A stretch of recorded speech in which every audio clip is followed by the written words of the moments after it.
Welcome to Stars and Swords. Hail and well met, Silmarillion heirs. I'm Alistair Stevens. One of these days I'm going to get through Hail and well met, Silmarillion heirs. One of these days I'm going to plan to say it moments before I actually say it, which will give me, I think, a real kind of linguistic advantage as I approach those complicated words. This week on the show, Rearranging the Skies, the emergence of the younger children of Ilúvatar, the race of men, in chapters 11 and 12 of the Silmarillion. This is also the halfway point in our Silmarillion series. We have 10 more episodes to go, though those 10 episodes, well, we're going to talk a little about this chapter, or this week's reading, I guess, as a transitional phase in the structure of the Quenta Silmarillion itself, because we are about to zoom in very close to Middle-earth compared to where we have been previously, and that is going to somewhat shift our focus as we move into the back half of the Quenta and then round out the Silmarillion as a whole. It's going to be a really fun ride. Lots and lots of great stories ahead of us, and very specific stories in a way that perhaps the reading up to this point have not been as specific, as rooted in the terroir of Middle-earth. Before we get to tonight's reading, a quick schedule update, because, as you will have noticed, perceptive as you are, this is Tuesday and not Sunday. I had to reschedule this weekend because of wildfires here in the great state of Oklahoma, so we're picking up tonight to cover what is ostensibly last week's reading, but that kind of throws us out for coming back on our Thursday schedule. So this is the plan. After tonight's episode, I'm going to prep a Q&A episode, our second Silmarillion Q&A episode, that will be released this coming Saturday, the date of which eludes me, but I can probably, modern technology can probably provision me with that date if I try hard enough. The 22nd of March, we'll see the release of that second Silmarillion Q&A episode. I have some fantastic questions lined up for that already, by the way, but there's always room for more. So get in touch if you have questions about the Silmarillion, yes, about the readings that we've covered so far, absolutely, but also basically anything in Tolkien's Legendarium. We're taking a wide-ranging approach in this Q&A because I received two different questions that have honestly never occurred to me before in all my many years of reading Tolkien, and they're kind of related in a really interesting way, so I cannot wait for that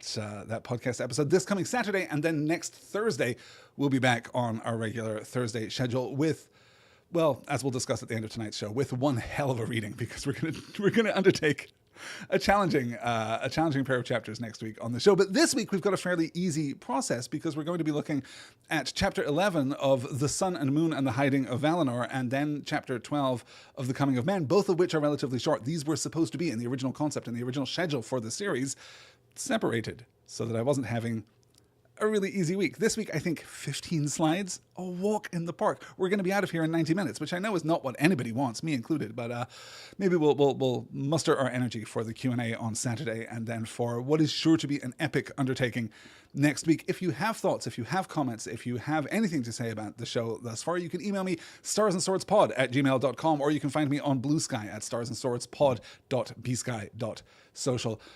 I think we're already reaching the point with Blue Sky where you don't have to say the .bsky.social. I think that its absence is an implication of its presence, if you see what I mean. But I'm still going to do it just for safety, because I know that not all of you are on the Blue Sky bandwagon yet. And perhaps you should be, because it's kind of awesome. It's kind of like all the good parts of Twitter before Twitter turned into nothing but bad parts, in fact.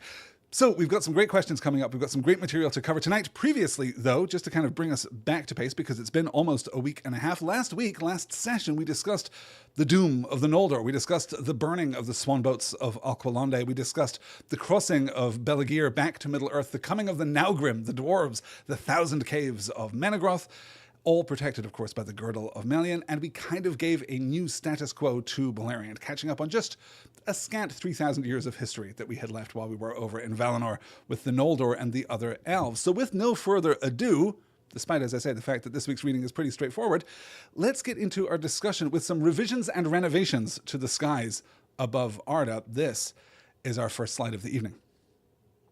It is told that after the flight of Melkor, the Valar sat long unmoved upon their thrones in the Ring of Doom. But they were not idle, as Fëanor declared in the folly of his heart. For the Valar may work more things with thought rather than with hands, and without voices and silence they may hold counsel one with another. Thus they held vigil in the night of Valinor, and their thought passed back beyond Ea and forth to the end, yet neither power nor wisdom assuaged their grief, and the knowing of evil in the hour of its being. and they mourned not more for the death of the trees than for the marring of Feanor. Of the works of Melkor, one of the most evil, for Feanor was made the mightiest in all parts of body and mind, in valor, in endurance, in beauty, in understanding, in skill, in strength, and in subtlety alike, of all the children of Ilúvatar, and a bright flame was in him. The works of wonder for the glory of Arda that he might otherwise have wrought only Manwë may in some measure conceive. And it was told by the Vanir, who held vigil with the Valar, that when the messengers declared to Manwë the answers of Feanor to his heralds, Manwë wept and bowed his head. But at the last word of Feanor, that at the least the Noldor should do deeds to live in song forever, he raised his head, as one that hears a voice far off, and he said, "So shall it be. Dear bought these songs have been accounted, and yet shall be well bought, for the price could be no other. Thus, even as Eru spoke to us, shall beauty not before conceived be brought into Ea, and evil yet be good to have been." But Mando said, "And yet remain evil. To me, Feanor comes soon." Dropped entirely the word shall from that last quote, just stunned by the Mandos voice that came from within me there. "And yet remain evil. To me shall Feanor come soon." And this is, I genuinely think, one of the most important passages in all of Tolkien, in terms of Tolkien's philosophical schematic, in terms of understanding the purpose, the function, and the cause of good and evil in the Legendarium, right? Within the frame of Tolkien's fictional creation, absolutely, but also within the frame of the real world, too. Because we get this moment, and we can infer from this moment that perhaps Manwë is listening again to the music. Perhaps Manwë is again listening to the echo of the voice of Eru Ilúvatar himself as he considers these words that are returned to him by his heralds, right? Feanor saying that you can say what you like about the Noldor, but no one's ever called us craven, and we're not going to start now. So there are going to be songs of our doings through the end of days. And he says, "So shall it be. Dear bought, these songs shall be accounted, and yet shall be well bought, for the price could be no other." This is always the way that it works. Through evil comes good. Through darkness comes light. This is the process already. We've seen this unfold in the history of Arda, but in the pages of the Silmarillion. We've seen this happen time and again. Through calamity and catastrophe comes greatness. And so Manwë points this out again. Thus, even as Eru spoke to us, shall bounty not before conceived be brought into Ea, and evil yet be good to have been. You'll remember Ilúvatar saying exactly this to Melkor back in the halls before time, right? Even before the creation of the universe. You cannot fight me, even in your rebellion. You can only lead to more of me and more of my goodness in the universe. It's a necessary kind of fundamental part of our philosophical cosmology here. But Mandos is giving us an important guide rail on our understanding of this philosophy, and yet remain evil. Good things come from evil, but that doesn't make those things good in and of themselves, right? Tolkien here is rejecting this modern subjective teleological perspective. Teleological, meaning the study of final causes, right, from the Latin. This is a concept in moral philosophy, which I suppose we can sum up as the ends justify the means. If you are a teleologically oriented moral philosopher, then you are concerned with the outcomes of actions rather than the moral qualities of those actions themselves. Good things may come from an evil action.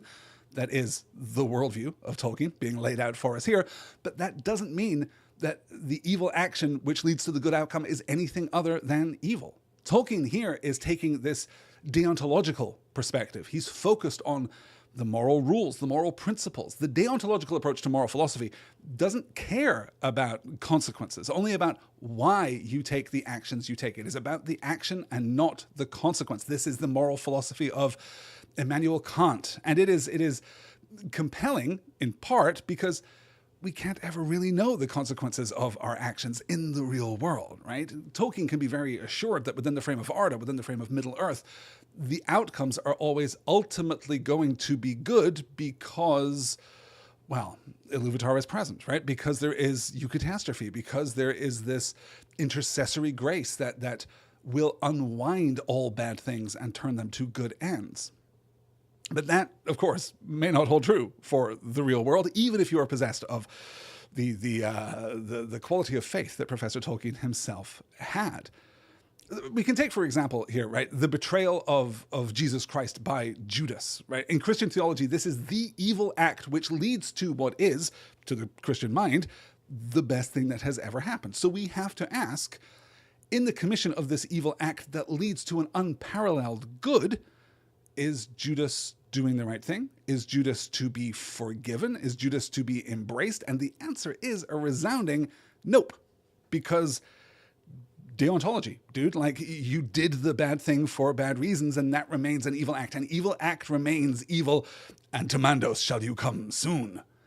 So this is opposed with a kind of modernist teleological explanation, right? John Stuart Mill, the father of utilitarianism, is born 2 years after Immanuel Kant dies. We can think of Immanuel Kant as being a kind of semi-modern. He's kind of fallen a little out of fashion now, but we can think of him as being like the voice of 18th century deontology, as Mill is the voice of 19th century teleology, right? We can think of the opposition here between the cause of the action, this pure moral philosophy anchored in the act itself, and the calculus of utility, the calculus of happiness, the calculus of consequence.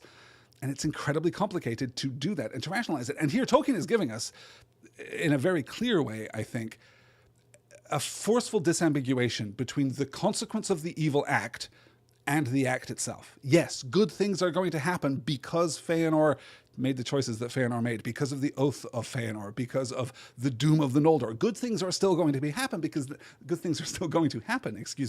that is the way the world is wired. But that doesn't mean that Feanor is off the hook. He is not accepted in his moral opprobrium because of the good things that flow from it. He is still evil and will, as we see, go to Mandos soon.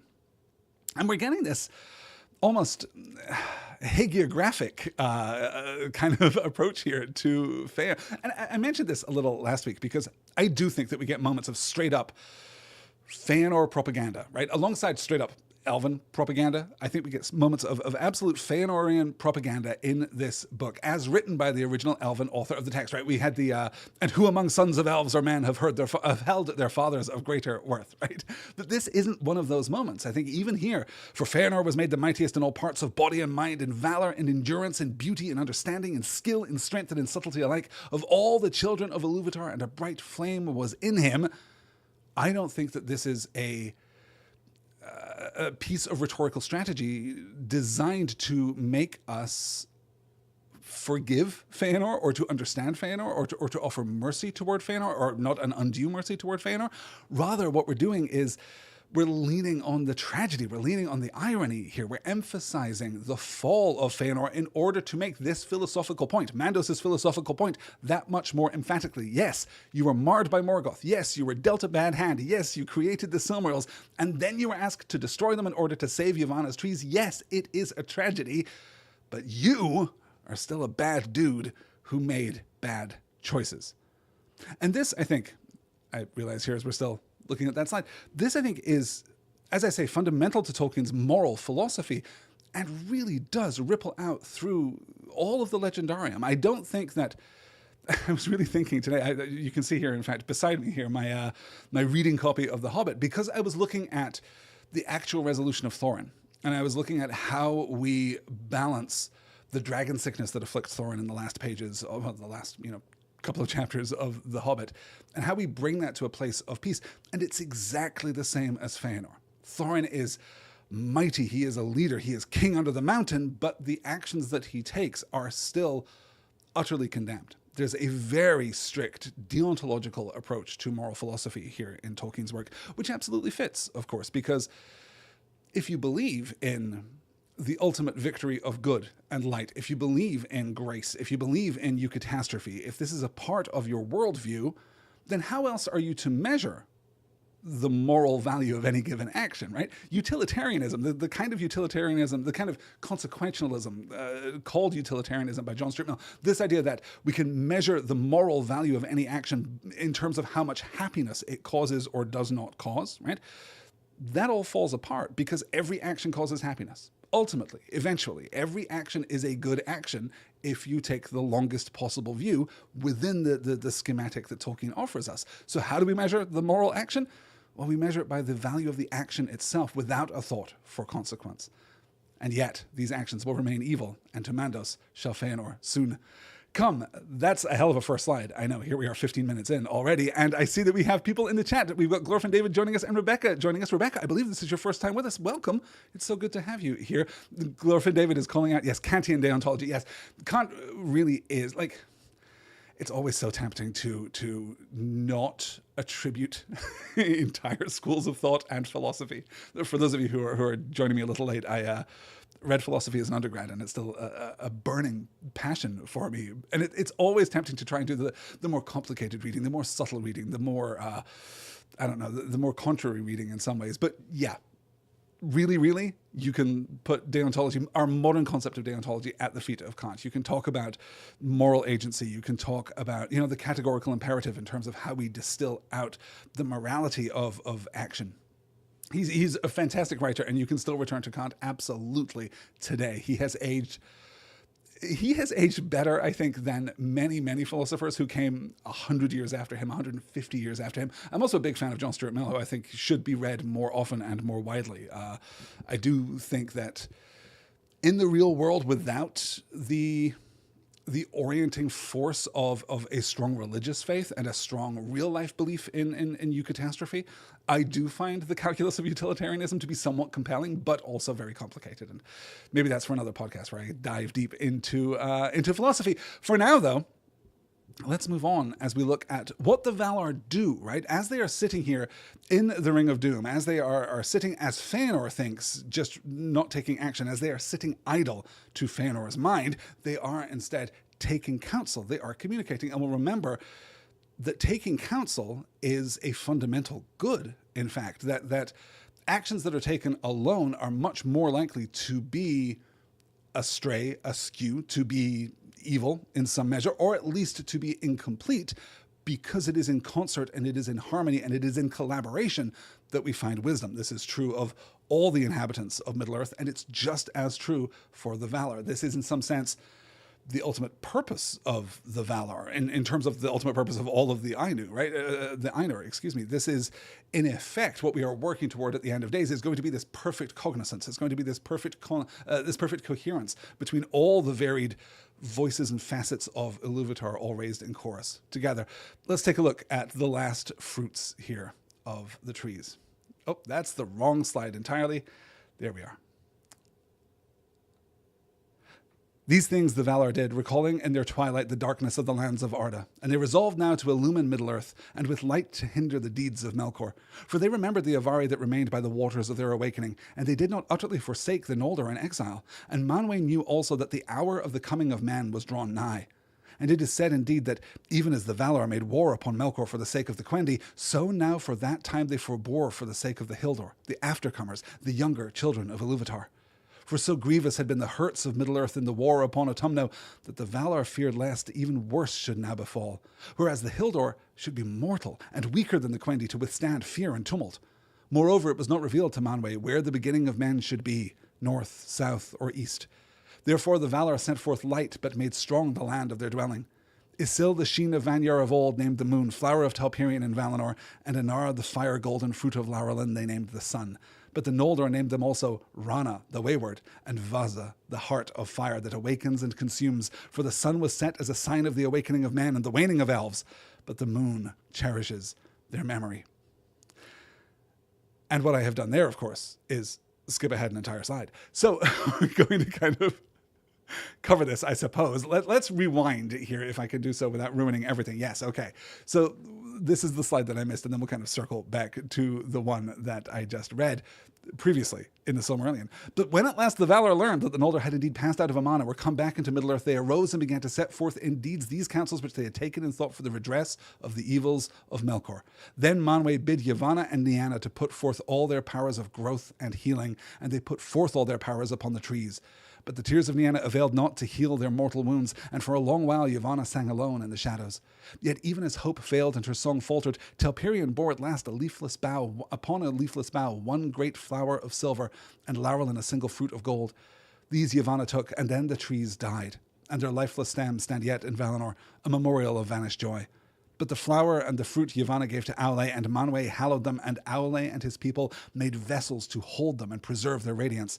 As is said in the Narsillion, the Song of the Sun and Moon. These vessels the Valar gave to Varda, that they might become lamps of heaven, outshining the ancient stars, being nearer to Arda, and she gave them the power to traverse the lower regions of Ilmen, and set them to voyage upon appointed courses above the girdle of the earth, from the west unto the east, and to return.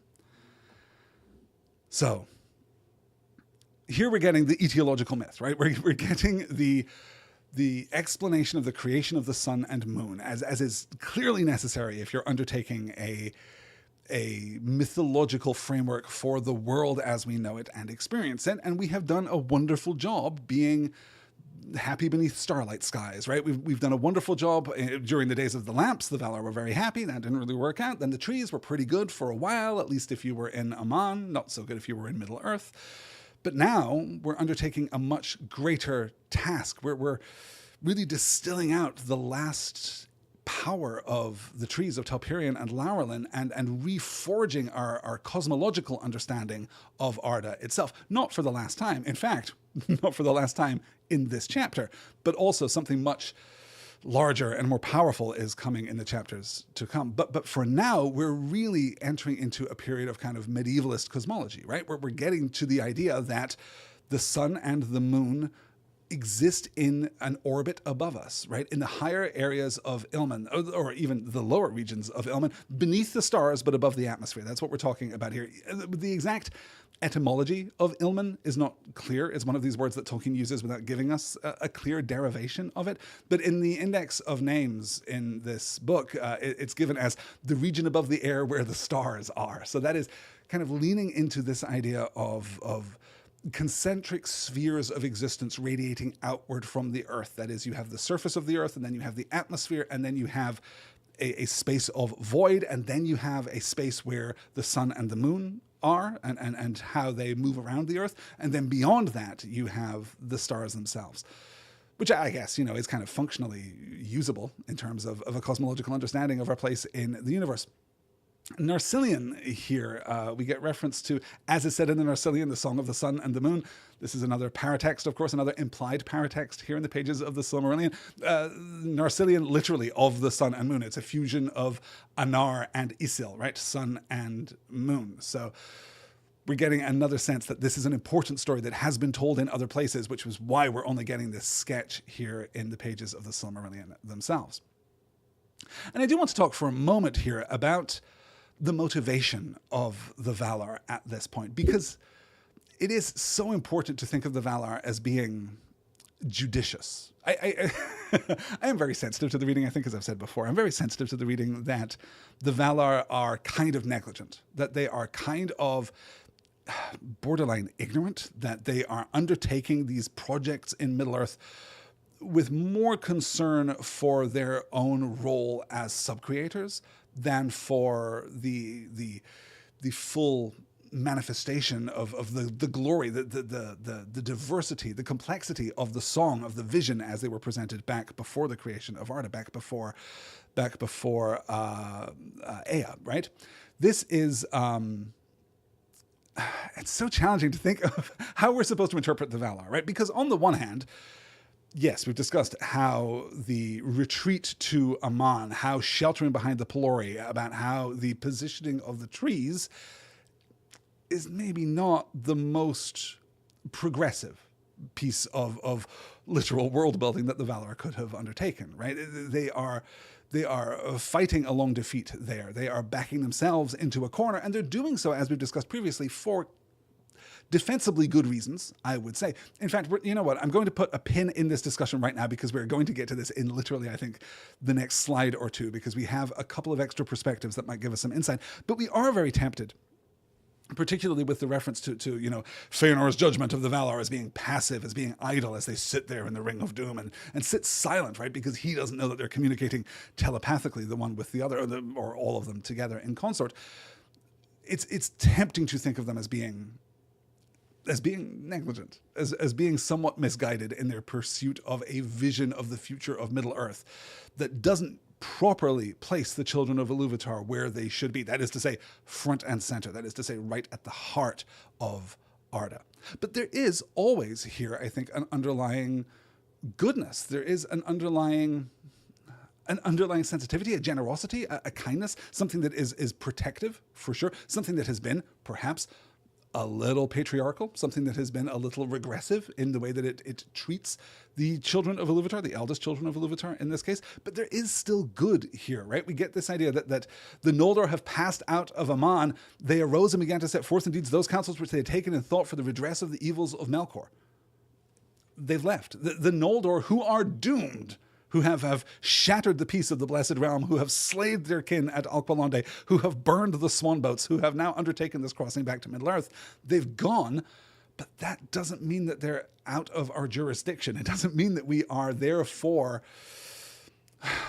freed from our burden, our duty to care for them, to provision for them out there in the world. Thus, we get to that second slide that I read first. Let me show you this again, just to renew it here in your mind. These things the Valar did, recalling in their twilight the darkness of the lands of Arda, and they resolved now to illumine Middle-earth and with light to hinder the deeds of Melkor. For they remembered the Avari that remained by the waters of their awakening, and they did not utterly forsake the Noldor in exile. And yes, Manwë even knows that the men are coming, and how can we help them? Well, we can't go to war again. Right, we can't do that. We did that once before. This is the battle of powers that he's referring to. This is not the first war, which occurs during the creation of the of Arda in the first place, right? You'll remember the tumult, the raising mountains and then being cast down, and delving valleys and then being raised up, and Melkor undoing all the work of the Valar here in Arda. That's the first war. But this is the battle of the powers. This is after the elves awake at Cuivanen and the Valar take direct action. This is the assault in which the great Tukas wrestles Melkor into submission, then binds him with the chain Angainor that Aule wrought, and then they drag him back to Valinor to face judgment, right? This is the battle of powers. And the Quendi were nearby and were still terrified. The Quendi, much more powerful than the men who are about to show up in Middle-earth, right? Much more hale and hearty, much less vulnerable to physical trauma and assault than the men are. They were still awed by the battle of the powers. So we know that the Valar can't go to war with Melkor. Not directly. It would be too dangerous because, again, we don't know. It's kind of a recapitulation of the argument about the elves, right? We can't completely unleash the power of the Valar upon Melkor because we don't know where the children of Ilúvatar are going to show up. And the last time we did it, fire flowed forth across the land, and the seas were sundered, and the symmetry of Arda was ruined forever. We can't do that again. So instead, we're going to be much more precise. We're going to have this surgical strike, and we're going to go in and capture Melkor. Well, we can't even do that now because the men, if they have shown up yet, or when they show up, are going to be too weak to face that kind of damage, to face that kind of danger, I suppose, right? So what are we going to do? Well, there's a beautiful irony here, right? These things the Valar did, recalling in their twilight. So now Valinor is darkened, and we are more metaphorically in the twilight of the Valar. The noon of the Blessed Realm has passed us by, and now we are descending into darkness. And as we are descending into darkness, we recall in that twilight the darkness of the lands of Arda.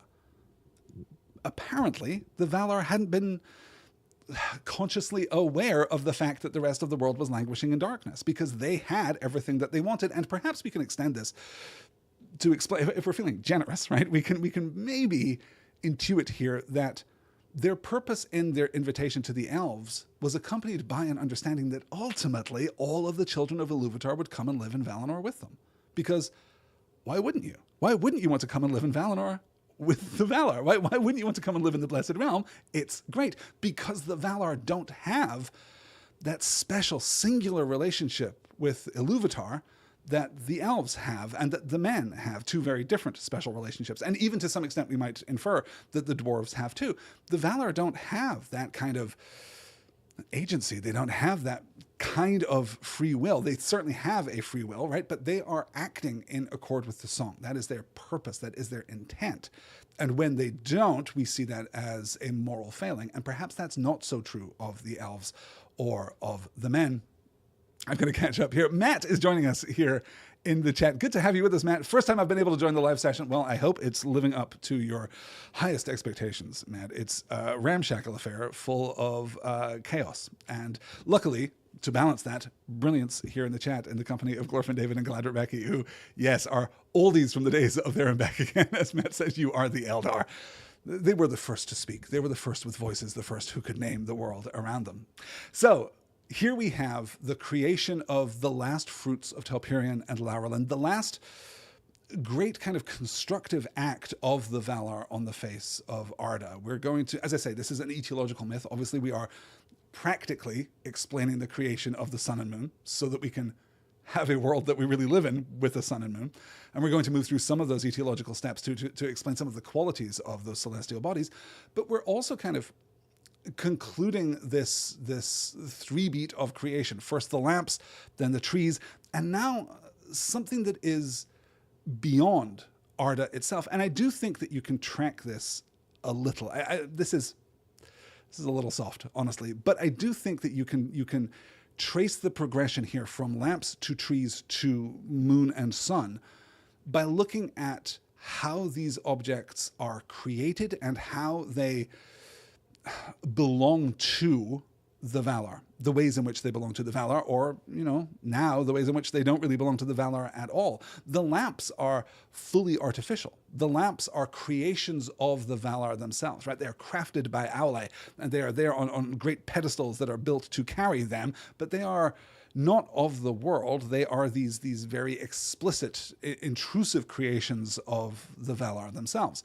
They are cast down by Melkor. Then we have Telperion and Laurelin. We have the two trees of Valinor, which have to themselves a kind of being. They have to themselves a kind of Fea, I think, a kind of soul, a kind of spirit. And we can see that because of the continuation of their light here into Isil and into Anar, right? I'll call this slide back up in a moment so we can look specifically at the names of the sun and the moon in Tolkien's Legendarium here. But they exist to themselves. They are living things alongside the Valar in Valinor. Whereas the sun and moon, as they are created now, are sent out. They are now beyond the touch of the Valar and beyond the touch of Melkor too. Well, hopefully beyond the touch of Melkor. We'll get to it as we move through the pages to come. Let me call up this slide just to show you and to reiterate these names. Isil the Sheen, the Vanyar of old, named the moon, flower of Telperion and Valinor, and Anar the fire golden fruit of Laurelin they named the sun. But the Noldor named them also Rana the wayward, and Vaza the heart of fire, that awakens and consumes. For the sun was set as a sign for the awakening of man and the waning of the elves, but the moon cherishes their memory. Another classic Tolkienian example of getting the names in the Quenya and the Sindarin here, and then getting the immediate translations, right? But it's important to understand the difference in how we are understanding the relationship between, because it's not just Isil the Sheen named the moon, right? No, who names it the moon? The Vanyar of old, right?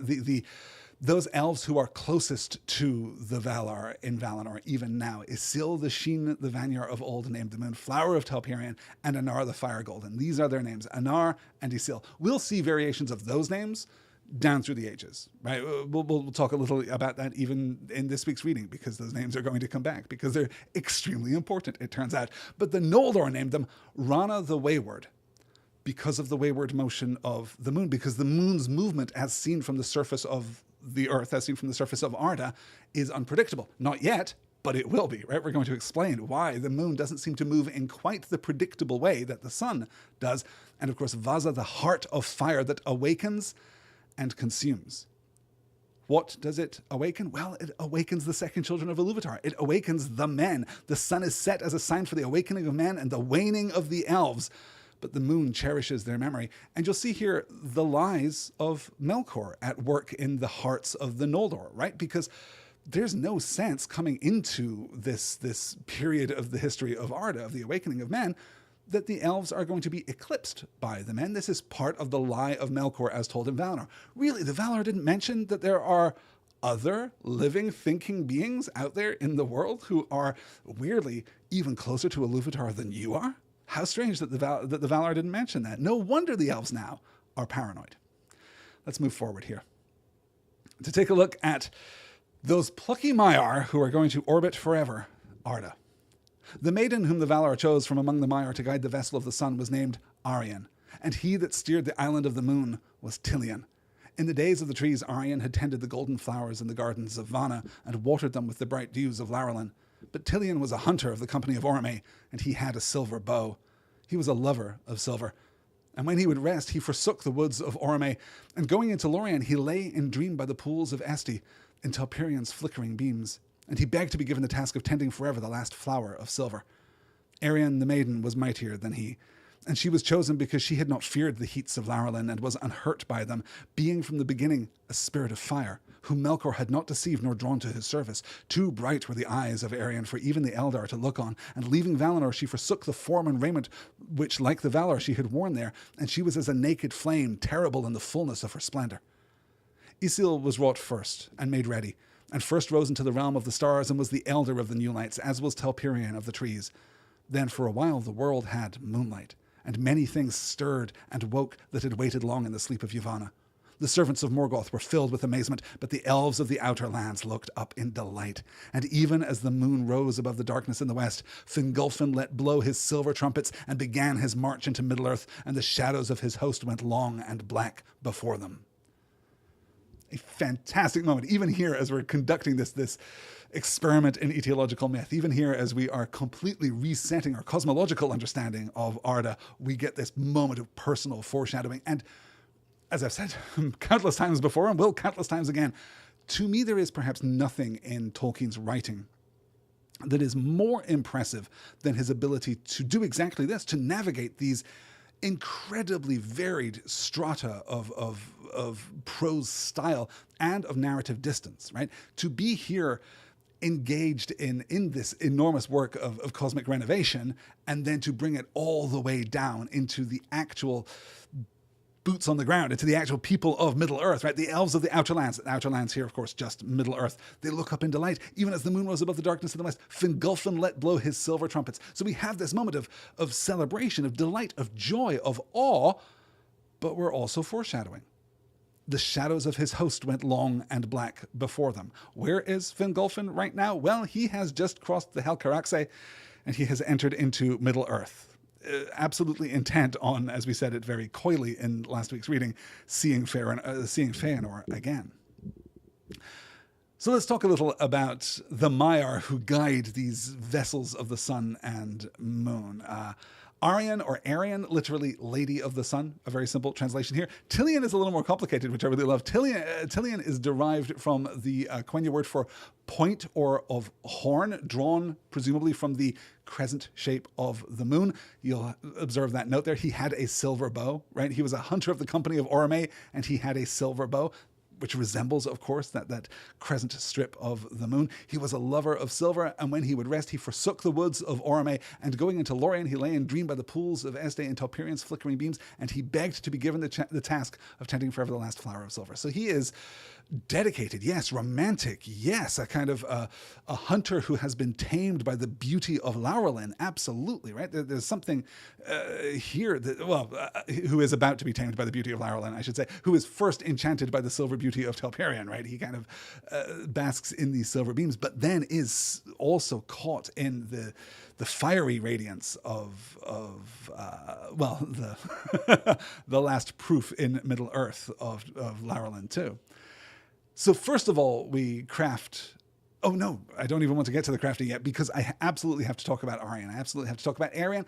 I split between Arian and Arian. I split between which of those A's I use. I am probably going to settle on one, except I have no cause to settle upon one because we are not going to see these names again. These names do not appear anywhere else. It is just in this single solitary chapter because, in effect, they're not that important as characters. They're simply...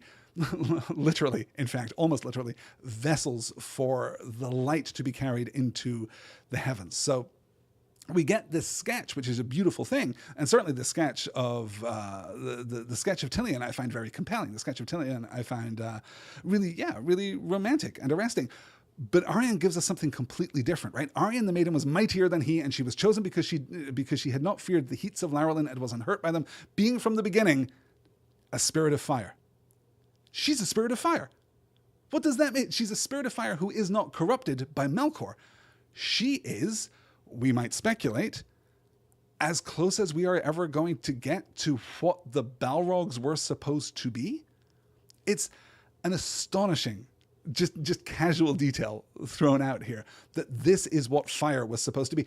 And it's very tempting, I think, to I don't know, we have to do this constant balancing act, right? Because it is tempting to look at Melkor as the Valar of fire, and had he taken his proper place, that would be his role, right? As Manwë governs the air and Ulmo governs the oceans and Aule the earth. So Melkor would, back in the day, have been the Valar of fire, but also he would have had attendant Maiar, in just the same way as Uinen and Ose work under the influence of Ulmo. So all of the Valar have their attendant Maiar, and maybe that's what all of the Balrogs were originally, and certainly, potentially at least, what Aryan was too. I think it's interesting to speculate about how she resisted the lure of Melkor, whom Melkor had not deceived nor drawn to his service.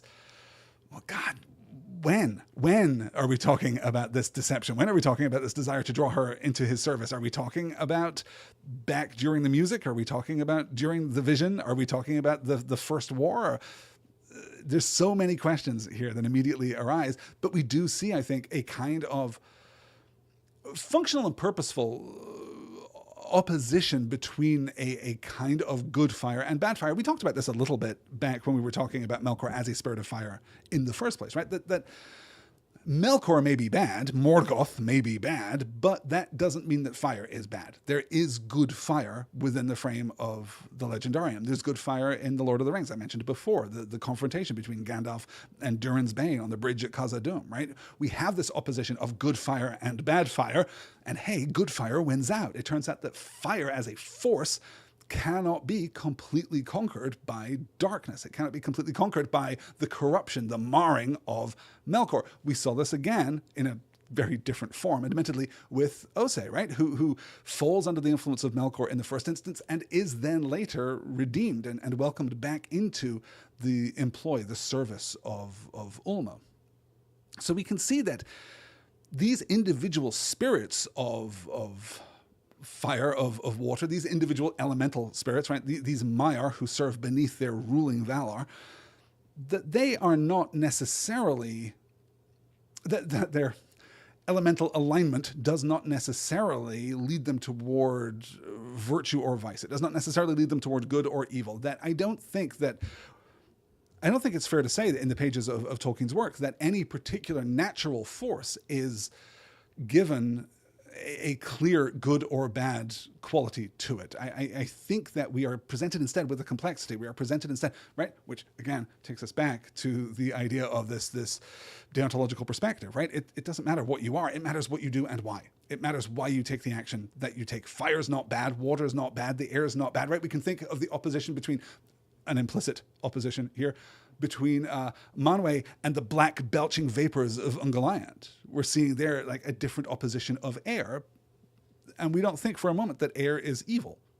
It's just that some of Maiar, of the sphere, of the domain, of the power of air may have been corrupted, or earth may have been corrupted, or fire may have been corrupted. But here we have an example of one aspect of fire, one Maya of fire, apparently just remaining unsullied, and not just remaining unsullied, but becoming, in effect, the greatest embodiment of her domain, of her dominion, right? Becoming the greatest embodiment of fire that there is in Arda. The sun is, I mean, about as good as it gets as far as, like the career ladder doesn't extend much higher than being the actual sun.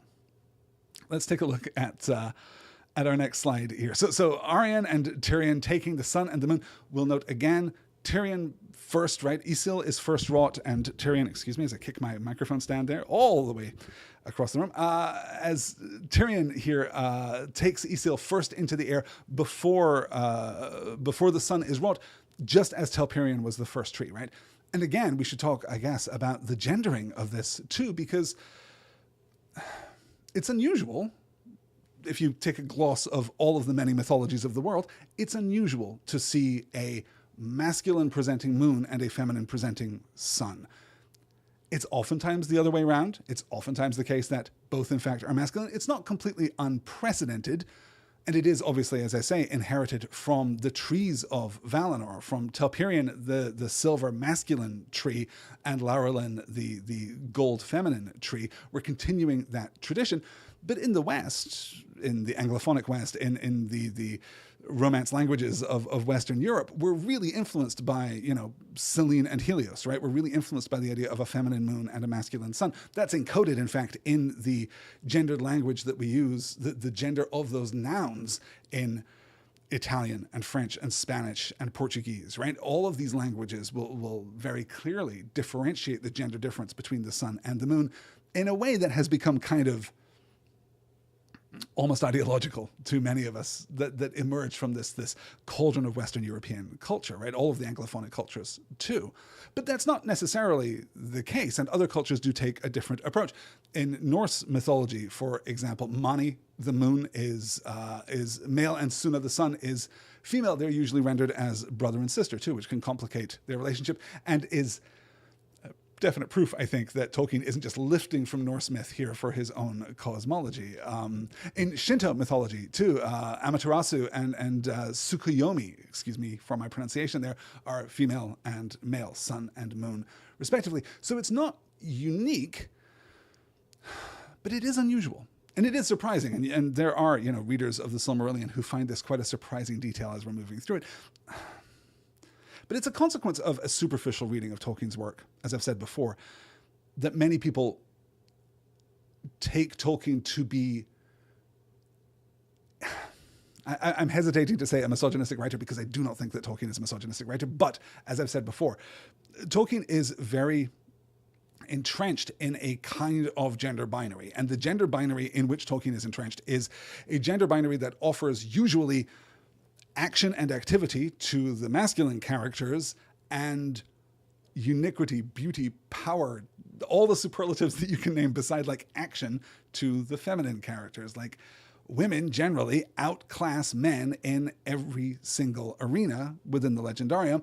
And here it is again, right? If you look at Beren and Luthien, two people, of course, that we've never heard of and definitely haven't come up in any stories that we've discussed so far. If you look at Thingol and Melian, for example, if you look, I think to a certain degree, at Aule and Yavanna, if you look at Manwë and Varda, though God knows the Silmarillion wants us to constantly be reminded that Manwë is the king of the Valar in Arda. But in many ways, Varda is a more significant Vala, right? She is in some ways more impactful upon the lives of the other beings of Middle-earth. We see constantly, time and again, these superior, just actually stronger, more special, more unique, more important female figures outshadowing their male counterparts, as we'll see here, in fact, because, hey, Tilion, you had one job, and you're doing it badly. Tilion had traversed the heavens 7 times, and thus was in the furthest east when the vessel of Arien was made ready. Then Anar rose in glory, and the first dawn of the sun was like a great fire upon the towers of the Pelori. The clouds of Middle-earth were kindled, and there was heard the sound of many waterfalls. Then indeed Morgoth was dismayed, and he descended into the uttermost depths of Angband, and withdrew his servants, sending forth great reek and dark cloud to hide his land from the light of the day star.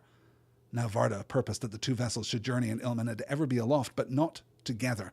Each should pass from Valinor, into the east and return, the one issuing from the west as the other turned from the east. Thus the first of the new days were reckoned after the manner of the trees, from the mingling of the lights, when Arien and Tilion passed in their courses above the middle of the earth. But Tilion was wayward and uncertain in speed, and held not to his appointed path, and he sought to come near to Arien, being drawn to her splendor, though the flame of Anar scorched him, and the island of the moon was darkened. I love here how we recall the conversation that Ulmo has with Ilúvatar very, very early back. Is it in the Eärendil? It must be in the Eärendil, where he's talking about through Melkor's despite, right? Through the bringing of great heat into Arda, through the chaos and corruption, the marring of Arda by Melkor, great things will be created that Ulmo himself has not imagined. He hasn't thought of clouds. He hasn't thought of rain. He hasn't really thought of waterfalls. And here they are for the first time. We've had lakes and rivers, yes. We've had the ocean, yes. But we haven't had the dynamism of the water cycle because we needed the heat of the sun. It's, again, like a minor etiological myth here alongside the creation of the sun here. But it's so powerful. It's so beautiful to see the rising. You know, I really do love where we are rhetorically here in terms of the grandeur of what Tolkien is giving us. I do wish we had had an on the ground report from, you know, even one of the Avari, right? Give me like an elf way, way out in the eastern wilds of Middle Earth. Give me someone who's not even really thought about Valinor in like, these 5,000 years, right? Like, hasn't given it any thought at all. One day, this giant silver globe just rises over the horizon and flies overhead, and then, you know, immediately comes back the other way and goes hither and goes yon 7 times across and back, right? An odd number so that Tilion can be far in the east when first Anar rises, when first Aryan rises in Valinor. I just love the idea of the elves being so wowed by the beauty of the moon, and then a short time later, holy smokes, now there's a sun too? Modern technology, you guys. The world just keeps on improving. So we see here this oddly counterintuitive account, the first step that we get to this cosmological rearrangement, right? That we can, just as Tarion would, just as Telperion would wax and wane, as Laurelin was waxing and waning alongside, and we would have these moments of commingled light that were the most sacred in Valinor. So we have a replication of that here. First, Tilion is sent out. Isildur is sent out across all the way to the east, and then we'll come back all the way to the west and all the way to the east again 7 times, right? This odd number to account for his presence in the east when the sun first rises, but then they're going to cross each other, and they're going to meet at a kind of noon, I suppose, close by one another right above Middle Earth. So we'll be getting the light of both sun and moon, and then they will part again, and the west will have the cool silver light of the moon, and the east the warm radiance of the sun. They'll come back into the middle, we'll have that commingled light, and then the moon will return to the east and bring its silver light to the east, and the sun to the west and bring the golden light back to Valinor, and it's all going to work out great, right? There's no problem with this at all. It is weird and kind of somewhat counterintuitive, but it does kind of functionally work as a kind of clockwork universe explanation of the sun and the moon, even though it doesn't match our real world experience of the sun and the moon. And the reason that it doesn't match our real world experience, of course, is that Tilion can't do his job. Tilion was wayward and uncertain in speed and held not to his appointed path, and he sought to come near to Aryan, being drawn by her splendor, though the flame of Anar scorched him and the island of the moon was darkened. Why are there dark spots on the moon but not on the sun? Well, because the moon has been burned by the sun, because Tilion wanted to hook up with his celestial buddy and just, you know, hang out together a little close. Glorfin David points out here in the chat, Tilion being scorched reminds me of Icarus. Yes, exactly. It's a constant, not constant, nothing is constant in mythology, but it is a common element of the representation of the sun in a mythological context, that it is both, you know, generous and dangerous, that it gives light and heat, but too much light and heat can be a bad thing. Absolutely, yeah. So, what are we going to do about this situation? What are we going to do about this errant and wayward Tilion who just cannot keep his path constant here? Well, we're going to introduce orbital mechanics is what we're going to introduce. Because of the waywardness of Tilion, therefore, and yet more because of the prayers of Lorien and Este, who said that sleep and rest had been banished from the earth and the stars were hidden, Varda changed her counsel and allowed a time wherein the world should still have shadow and half-light. Anar rested therefore a while in Valinor, lying upon the cool bosom of the outer sea, and evening, the time of the descent and resting of the sun, was the hour of greatest light and joy in Aman. But soon the sun was drawn down by the servants of Ulmo, and went then in great haste under the earth, and so came unseen to the east, and there mounted the heaven again, lest night be overlong and evil walk under the moon. But by Anar the waters of the outer sea were made hot and glowed with coloured fire, and Valinor had light for a while after the passing of Aryan. Yet as she journeyed under the earth and drew toward the east, the glow faded and Valinor was dim, and the Valar mourned then most for the death of Laurelin. At dawn the shadows of the mountains of defence lay heavy on the blessed realm. Varda commanded the moon to journey in like manner, and passing under earth to arise in the east, but only after the sun had descended from heaven. But Tilion went with uncertain pace, as yet he goes, and was still drawn toward Aryan, as he ever shall be, so that often both may be seen above the earth together. Or at times it will chance that he comes so nigh that his shadow cuts off her brightness, and there is darkness amid the day. So, superficially, yes, right? The etiological myth, the explanatory myth. Why do the sun and moon behave the way that the sun and moon behave in real life? Well, here it is. They pass across the great arch of the heavens, then descend beneath the earth, where they are drawn back to the opposite side of the world, where they once again climb. They are supposed to stay separate. They are supposed to be apart. But Tyrion is kind of indolent and kind of goes where he wants, and is also kind of, hot for Arya and just wants to hang out with her, and occasionally does. Occasionally will appear during the daytime, even though that's not where he's supposed to be. Occasionally we'll get so close to her that we will experience an eclipse. This is our explanatory myth. This is one of the things that myths are supposed to do, and as it goes, I think this is a really lovely one. But as ever with Professor Tolkien, it's the detail that elevates this to something magical. It's the thematic depth and complexity. It's the way that we find these moments of poetry and beauty and tragedy and sorrow in this literally mechanical world that has been presented to us.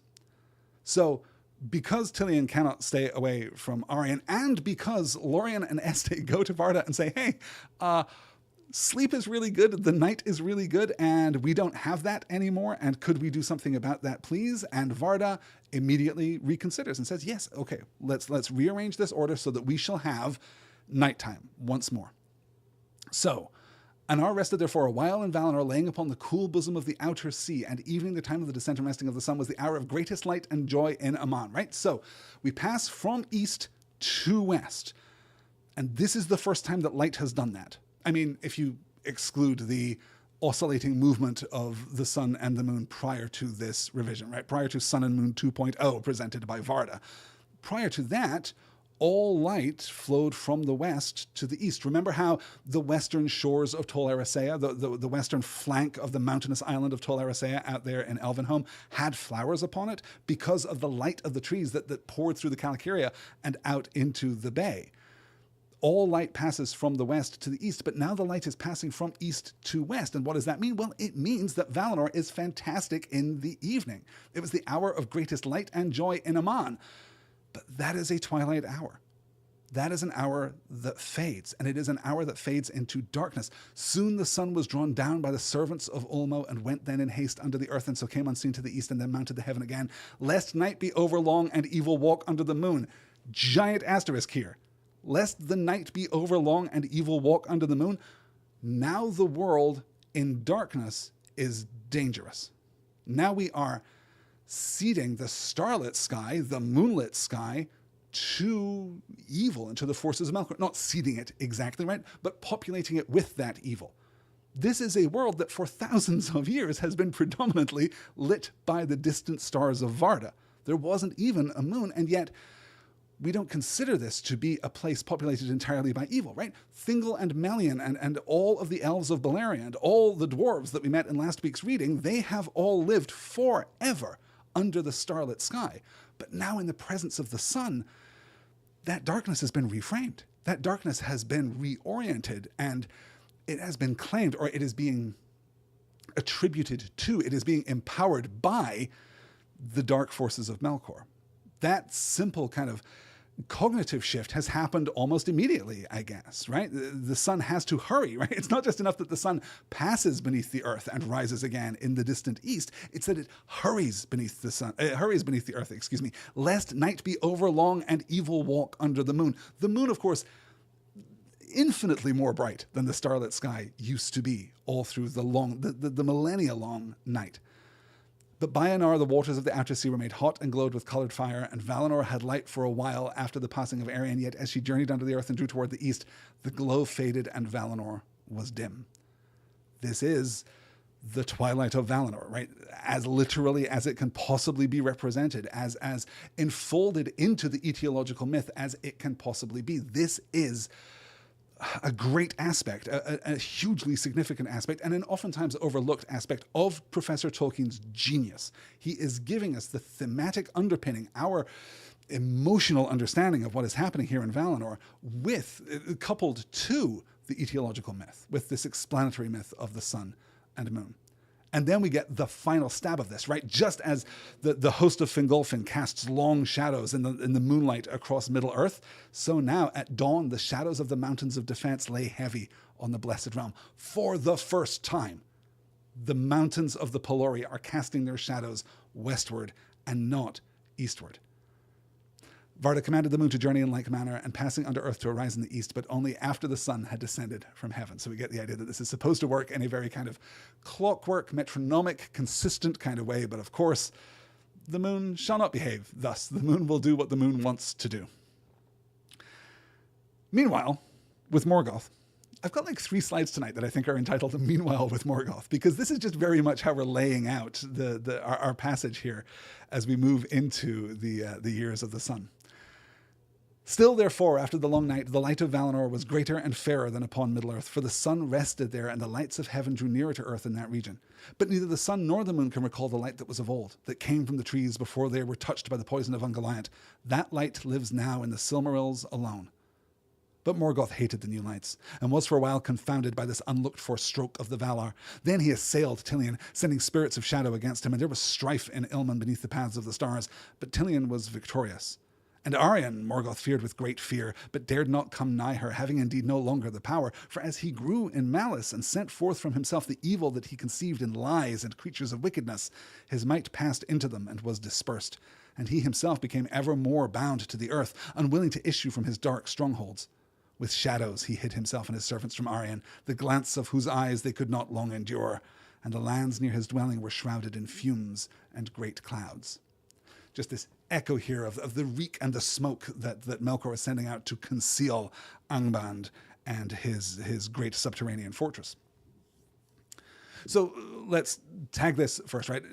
Even after the long night, the light of Valinor was greater and fairer than upon Middle-earth, for the sun rested there, and the lights of heaven drew nearer to earth in that region. So you can imagine that if you imagine the Discworld that is Arda at this point, that as the sun and moon are crossing Middle-earth, they're actually very elevated in their path, right? They're a long way from the surface of the planet, but as they draw near to the rim, they're getting closer and closer to the ground. So the light that Valinor is experiencing is that much brighter than the light of Middle-earth. Even here, Tolkien is managing to maintain this kind of partly thematic, partly cosmological kind of balancing act, that Valinor remains special and magical and more powerful, more intense, more blessed than Middle-earth, even as it wanes into its own twilight.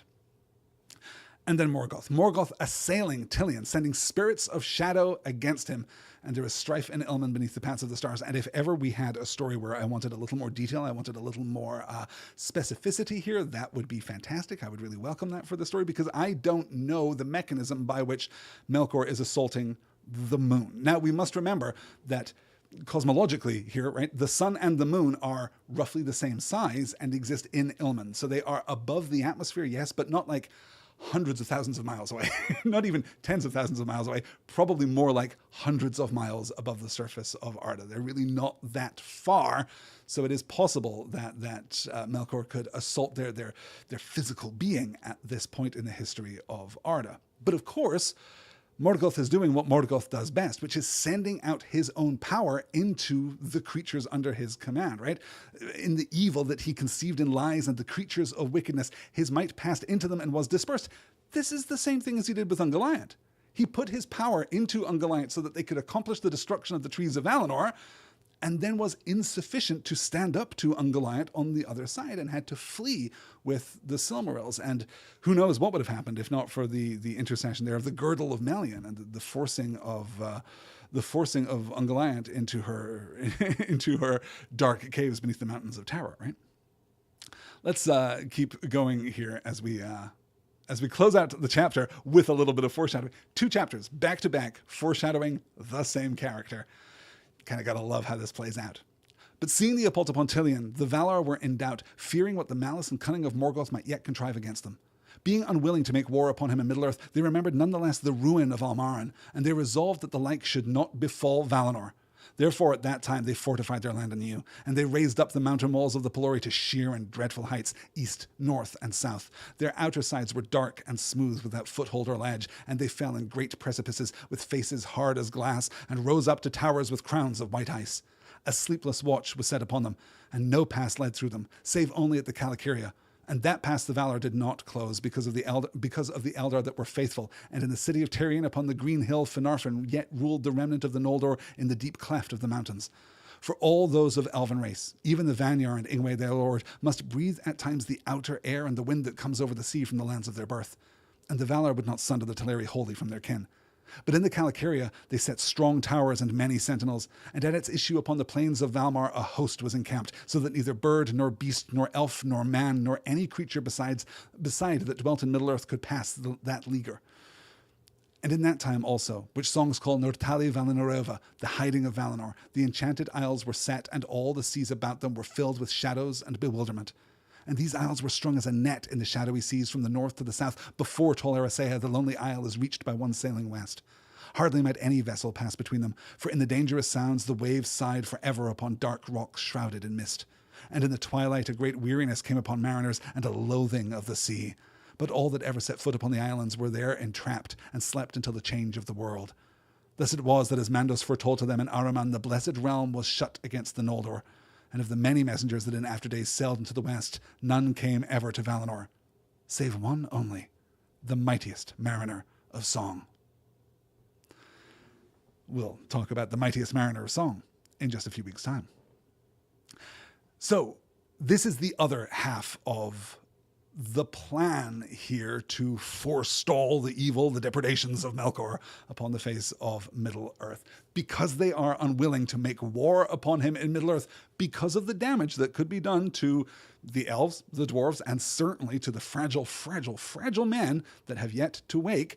Because they cannot take the fight to Morgoth, the Valar instead double down on their plan of retreat. They raise the Pelori even higher. They fold the mountains in around them, north, east, and south, save for the Calicaria, right? But that past the Calicaria has to be now protected, has to be guarded. We have sentinels and towers and an army waiting on the plains on the western side, because we don't want to sever the connection between Valinor and, well, Tirion upon Tuna, right, now ruled by Finarfin and the remnant of the Noldor, those Noldor who turned around and came back, the Noldor that were welcomed back into polite society here in Valinor, and of course the Teleri, right? If we close up the Calicaria, we could theoretically close up the Calicaria in a way that would, keep Tirion upon Tuna inside of Valinor.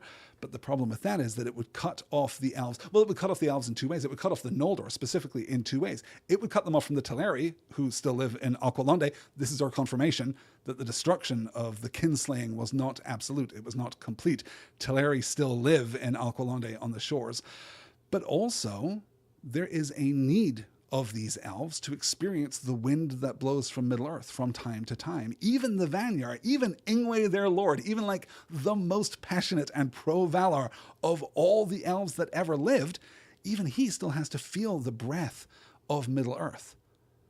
And this, I think, is one of the most compelling arguments that the Valar did the wrong thing bringing the elves to Valinor in the first place. That severing their connection with Middle-earth, or straining their connection with Middle-earth might be a kinder way to put it, was the wrong strategy. Now, it's unclear what the Valar were supposed to know. It's unclear why the Valar made the choices that they made. I'm generally resistant to a reading of the Silmarillion that suggests that the Valar commit a string of mistakes, right? That you can just read every single action that they take following maybe the first war, right? Following maybe, the construction of the lamps. Even the construction of the lamps might be considered a mistake.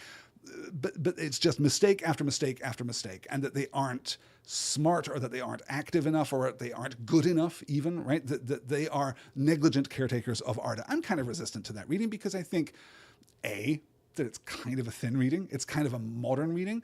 And B, it's failing to kind of apprehend the aesthetic that Tolkien is putting forward, right? This is one of the things that I said we would do as we were reading through the Silmarillion this time is, yes, read the text very carefully, but also read the text very carefully in the context of a broader aesthetic schematic. Try to get at what Tolkien means about the kind of emotional content that he's trying to convey. And the Valar are, I think, basically well-intentioned, careful, perhaps too careful, cautious, perhaps too cautious, but generally well-intentioned up to this point. But this is clearly a point at which we are supposed to be asking what they did when they brought the elves, when they offered this invitation to the Quendi to come to Valinor in the first place. Because if there is something that is lost, if there is something that is challenged, if there is something that is strained by their separation, their physical separation from Middle-earth, then that is indicative, I suppose, at least that the Valar did a bad thing. Maybe good will come of it, who can say, but still, deontologically, still a bad thing to put someone in a position where that person ought not to be, particularly if you come into this with the thesis, with the position, with the understanding that everyone has a fixed place, right? You'll remember me talking before about that aspect of feudalism, right? That because God has ordered the world, you probably are where you ought to be. Maybe. As Ulmo ordered at the time. You know, we talked about this just a little bit last week because as Ulmo argues when the Valar are considering whether or not they ought to invite the Eldar to come and live with them in Valinor, Ulmo argues that staying in Middle-earth might allow the elves to heal the damage done by Melkor, might allow them to heal Middle-earth on their own. And we talked about that last time in the context of Luthien, of course, whose birth and Melion's power, both of those two things combined, lead to the flowering of the snowdrops in Doriath.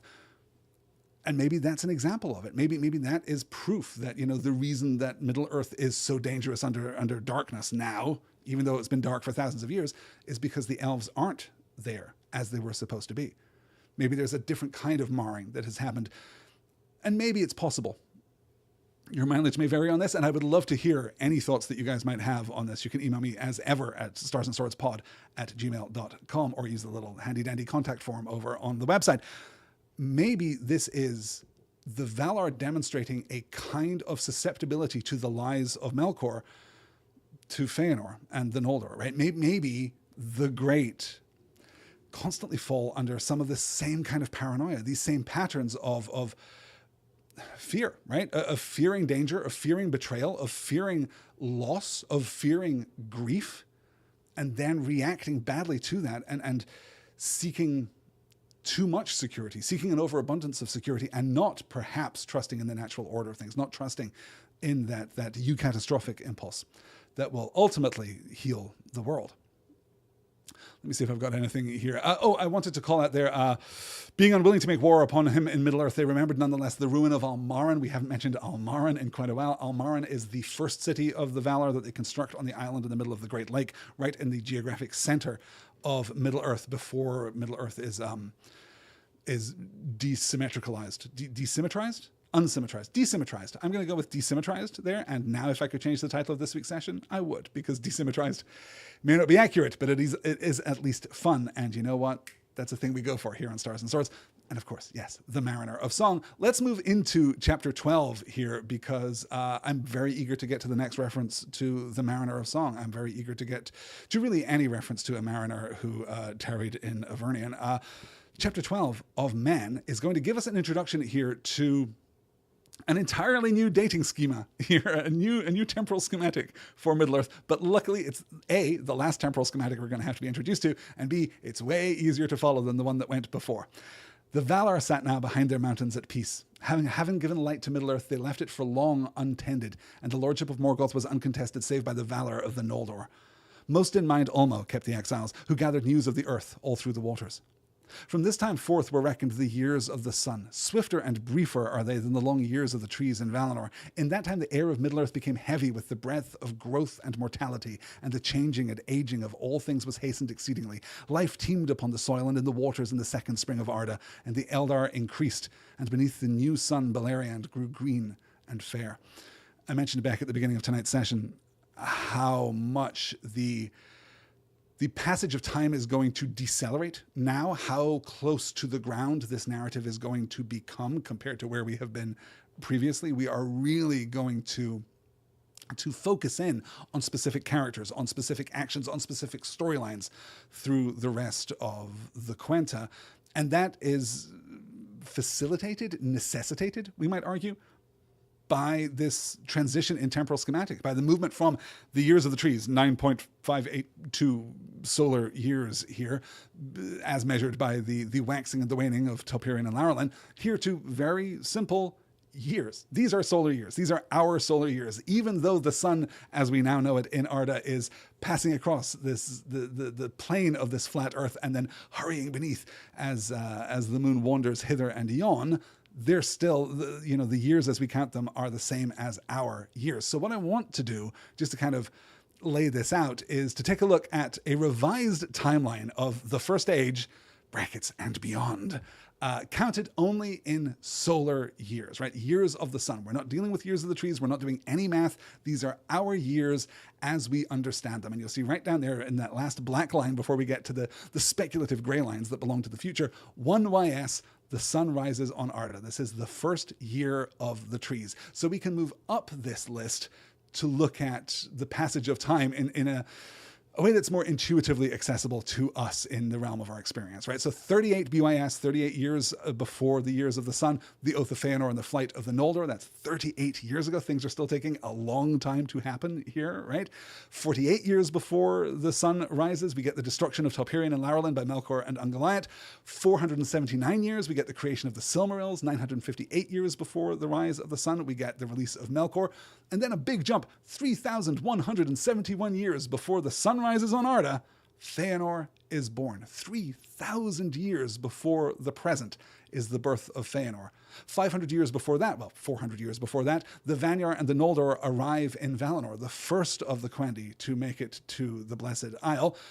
300 years before that, we get the Battle of the Powers, the aforementioned Battle of the Powers. Melkor is chained by Tukas, of course.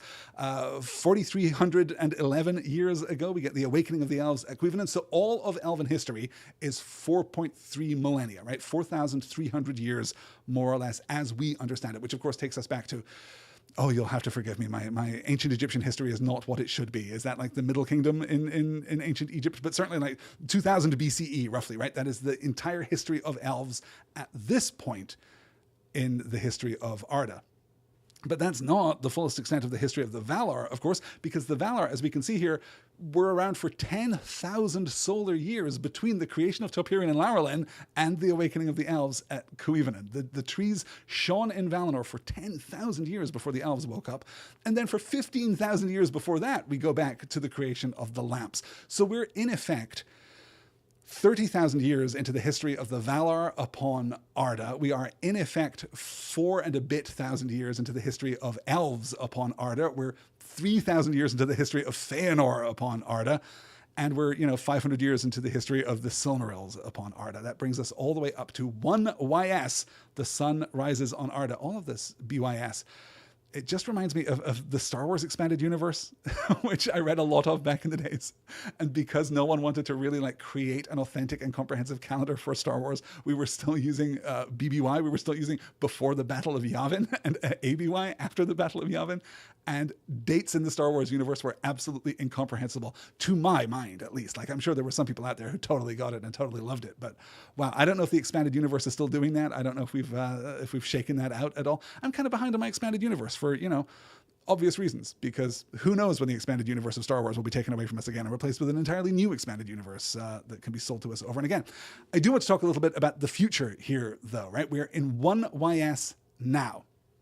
And I mentioned that we're about to zoom all the way in, and we really are, because the back half of the Silmarillion, in effect, the rest of the Quenta, right, is going to run 590 years to the end of the First Age. We are 590 of our years away from the end of the First Age, and that's the real First Age, capital F, capital A, right? Not the first age of the chaining of Melkor. That's really 100 Valian years. That's kind of a century, from our perspective.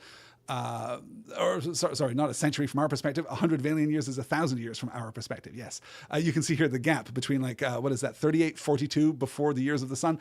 Melkor is chained by Tukas. He's then taken back to Valinor for judgment, imprisoned for 3 ages, 300 Valian years. But that age is a completely different thing. We are now talking about third age ages of Middle Earth, right? So the first age ends in 590 of the year of the sun. The second age ends in 4031 of the year of the sun.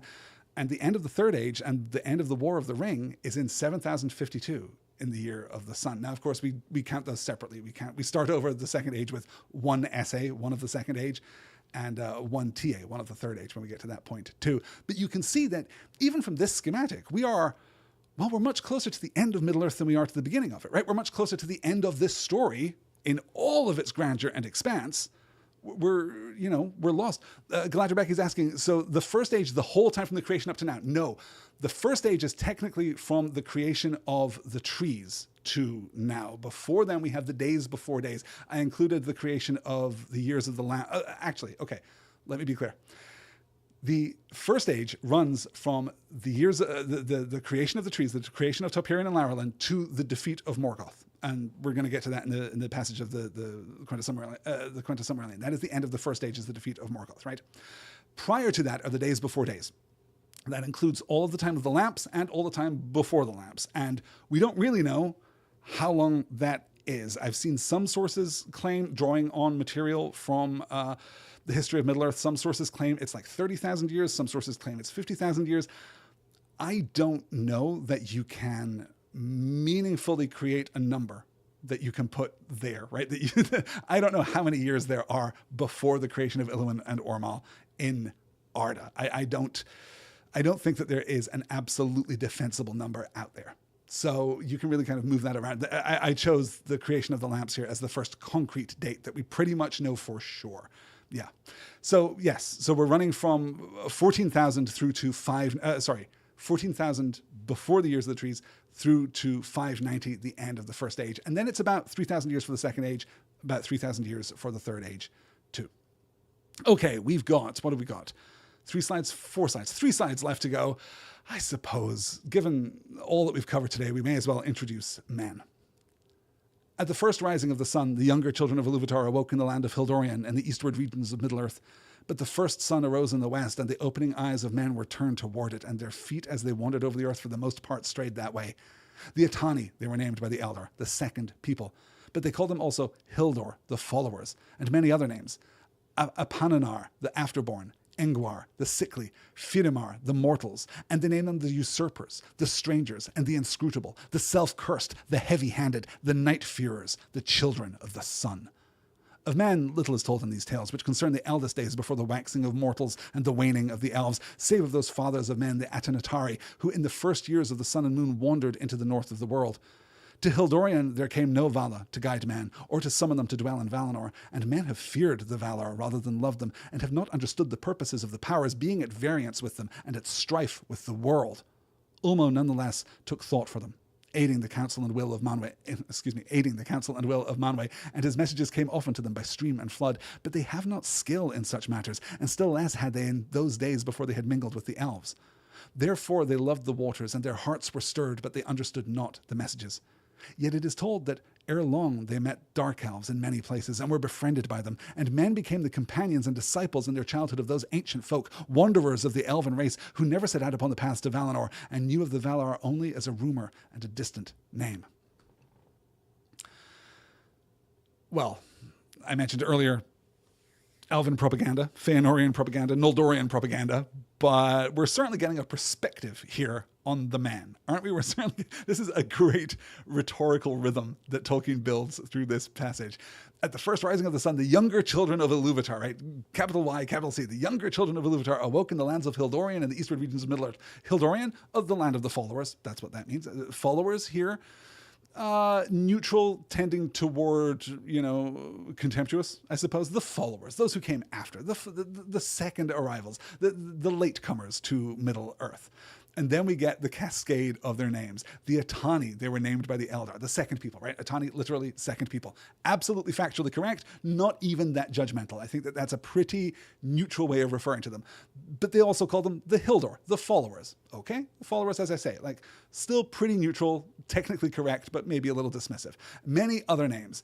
Apananar, the afterborn. Engwar, the sickly. Firimar, the mortals. Okay, we're kind of shading toward, being critical here. We're shading toward negativity, right? The afterborn. Yeah, all right, that's kind of unpleasant. The sickly, holy smokes, you guys. Just because you elves don't get sick, you're going to judge man for getting sick because we are, of Middle-earth in a way that you are not. The mortals, Firimar, the mortals, and they named them the usurpers, the strangers. We've even dropped the pretense of giving them the Quenya here, of giving them the Sindarin, of giving them the elven name. We're just getting the names translated directly to us here. The usurpers, the strangers, the inscrutable, the self-cursed, the heavy-handed, the night-fearers, the children of the sun. Good God. What a cavalcade of borderline insult here ramping up. Usurpers, well, no. I mean, that's not technically fair, right? They're not going to take the land from the elves. They are going to wax as the Eldar wane, sure, but yes, as Galadriel is pointing out, as if the elves aren't self-cursed. Galadriel, that is such a great point. I really wanted to get into this notion of the self-cursed, right? What is the nature of this self-curse? How are the elves judged? I mean, firstly, yes, Galadriel, you're completely right. The elves have taken unto themselves a doom, right? We saw it very clearly in last week's reading. At least the Noldor have, and we're seeing kind of elements of that through the other elven communities too. But we're not talking here about this. Gosh, I've got 19 thoughts and I'm looking nervously at the clock. I think that one of the things that we're accessing here too is a kind of ironic perspective on exactly the deontological, teleological discussion that we had at the beginning of tonight's session, right? What are the men? Well, the men are the nature that Eru Ilúvatar gave them. The men as yet have done nothing. The men as yet have not committed any act, moral or immoral, right?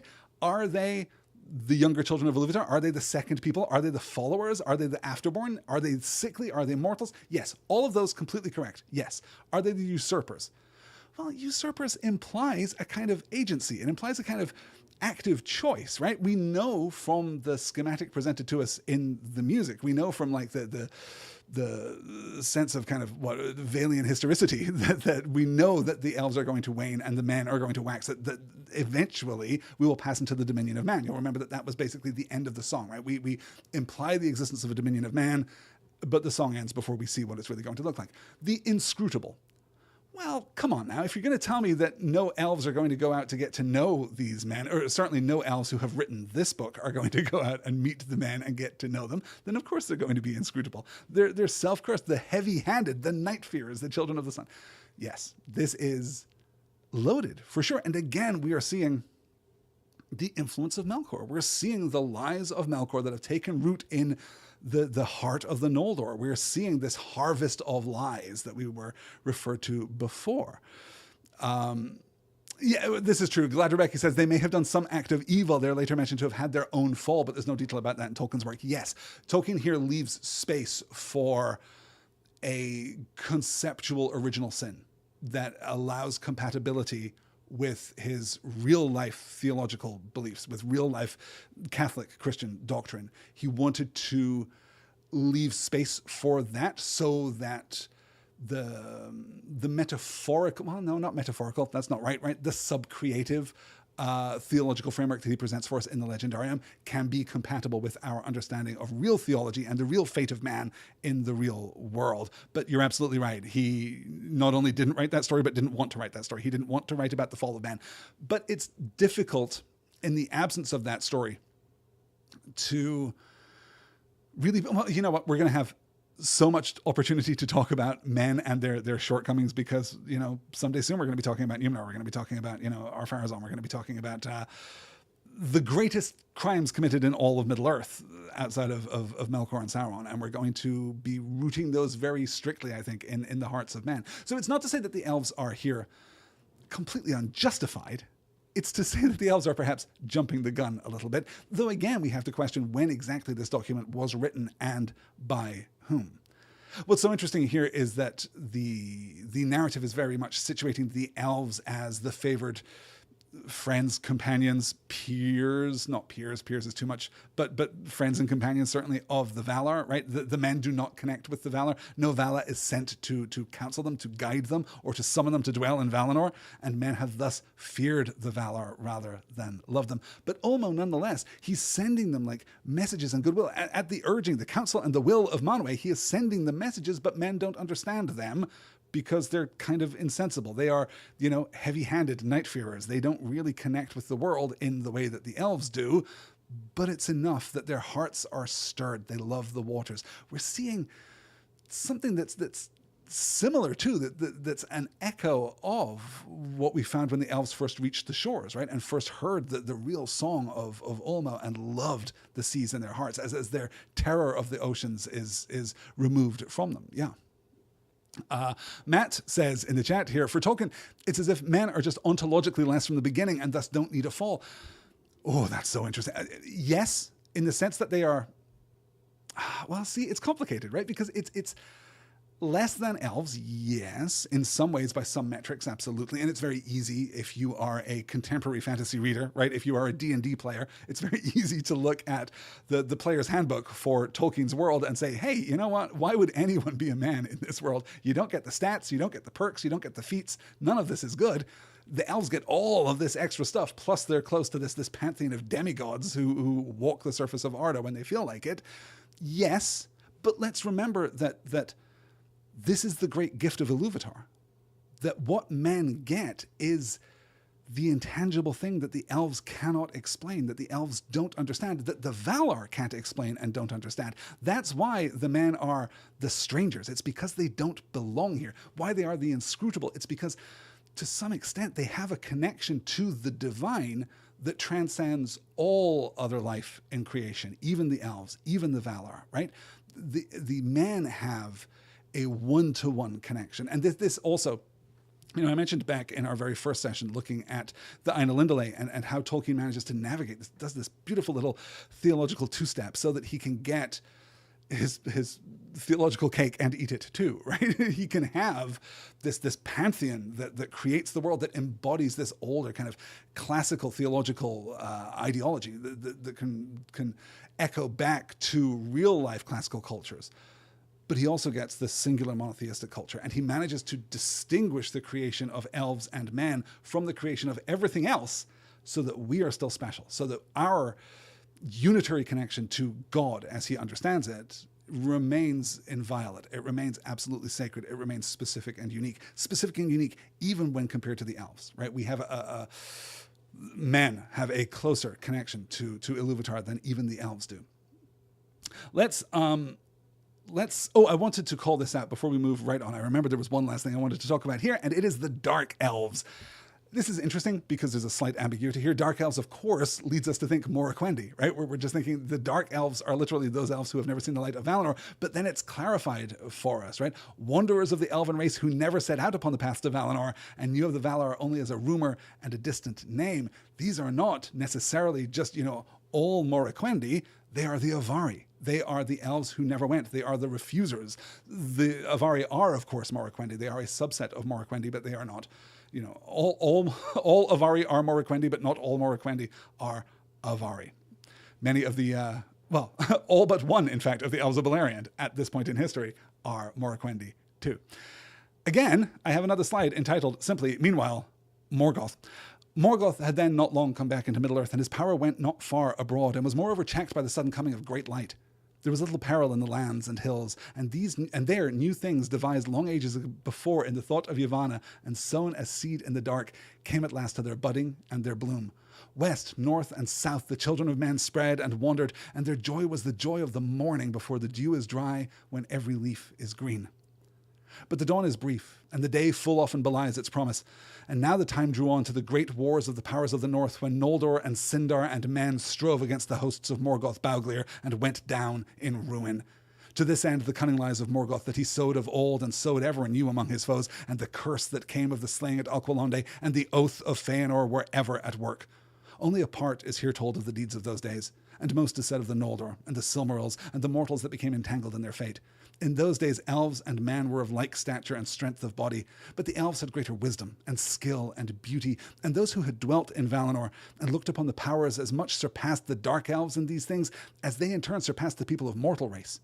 Only in the realm of Doriath, whose Queen Melian was of the kindred of Valar, did the Sindar come near to match the Calaquendi of the Blessed Realm. So again, kind of reiterating, reinforcing here, even in the years of the sun, even as we approach the end of the First Age and these coming wars with Morgoth, the Noldor and the Sindar and men striving together, presumably also the dwarves. The dwarves, not mentioned here, but that's fine. We mentioned them a little bit last week, and that's all they're going to get for a little while, right? Here, as we approach the end of the First Age, let's just reiterate our taxonomy of elves in Middle-earth. First, the Calaquendi. First, those elves who have gone to the Blessed Realm. Technically, first, those elves who are still in the Blessed Realm. Then the elves who have been to the Blessed Realm or were born in the Blessed Realm and then came back to Middle-earth. Then the elves who did not go to the Blessed Realm, who have not seen the light of the trees of Valinor. And then men. Then the mortal races beneath them. That's very much our order of power here.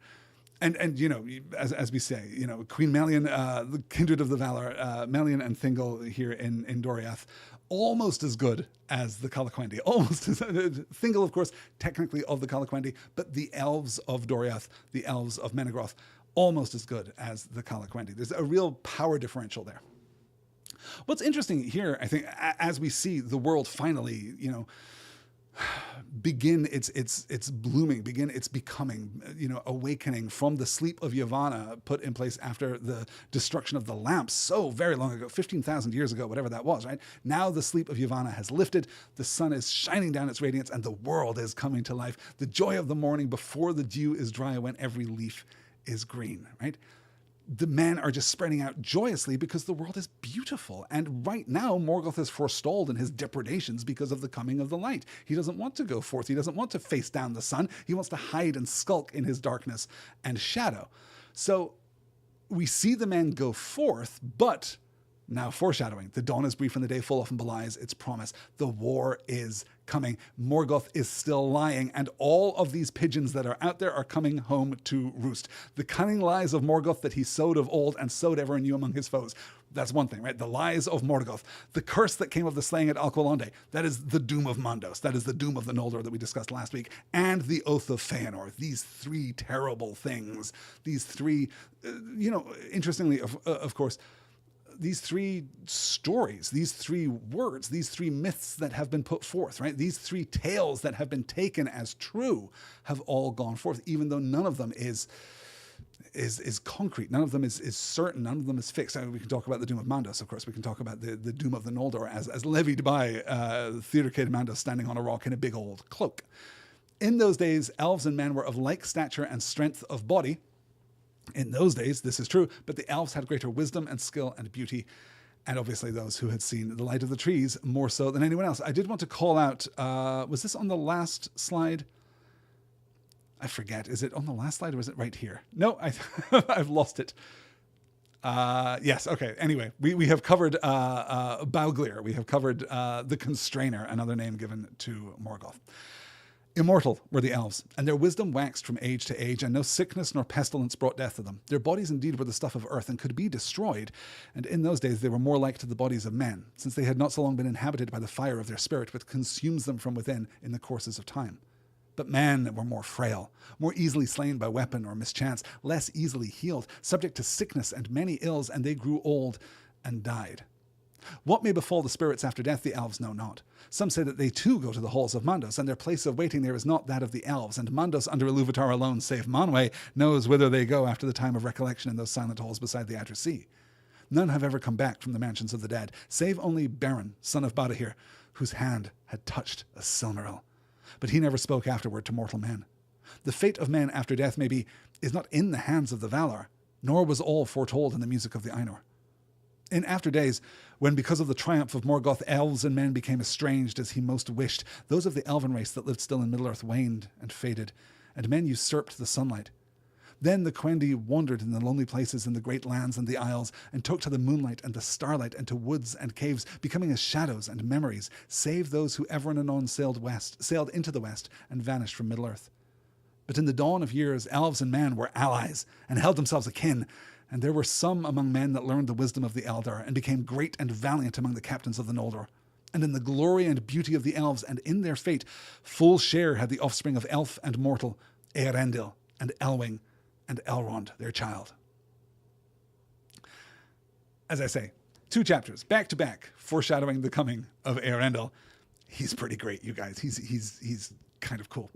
Let's talk just a little here then about, well, what we're to understand here about the nature of elves. Immortal were the elves, and their wisdom waxed from age to age, and no sickness nor pestilence brought death. Okay, so first, the elves are immortal. Second, they only get smarter. Their wisdom only grows from age to age. Their wisdom waxed from age to age. And no sickness nor pestilence brought death to them. They are not subject to disease. They are not subject to the frailty of man.